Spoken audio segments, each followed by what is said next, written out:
ఆత్మగౌరవం కాపాడుతున్నాం తప్ప ఏ వ్యతిరేక కార్యక్రమాలు చేయట్లేదు. వాళ్ళ పిల్లలు మన పొజిషన్ లో ఉంటే వారు అలా అంటారా? వాళ్ళ పిల్లలు కానీ మన పొజిషన్ లో ఉంటే వారు అలా మాట్లాడతారా? అందరినీ కామెంట్ చేయట్లేదు.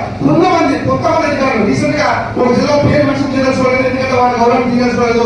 ఒక జిల్లాలో మా ఇంజనీరింగ్ ఎక్స్టెంట్ నాకు ఫోన్ చేసి చెప్పారు, ఒక జిల్లాలో ఒక ఎంఆర్ఓ గారు వెళ్ళి సమస్యలు ఉన్నాయని చెప్తే మీ ఉద్యోగులు ఏం చేస్తున్నారు, ఇప్పుడు వరకు మీకు అంత ఖాళీగా ఉన్నారంటే నేను ఆ అధికారికి నేను ఫోన్ చేశాను.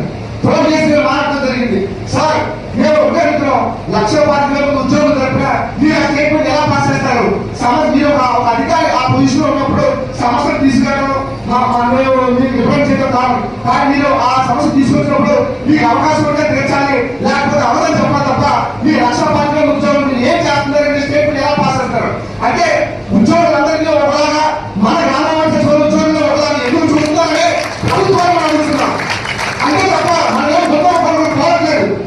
దయచేసి మన రాష్ట్ర గౌరవ ముఖ్యమంత్రి గారి మీద మా ప్రణాళిక నమ్మకం ఉంది. వాళ్ళకు రెసిడెన్స్ సీఎం ఆయన అందరికీ తెలుసు. వాళ్ళ దృష్టికి మన సమస్యలు వెళ్ళట్లేదా, లేకపోతే అధికారులు తీసుకెళ్ళట్లేదా అని చెప్పి ఈ ఉత్తరాంధ్ర ఈ సభ ద్వారా ప్రభుత్వాన్ని నేను కోరేది ఏంటంటే దయచేసి మా సమస్యలు అర్థం చేసుకోవాలి.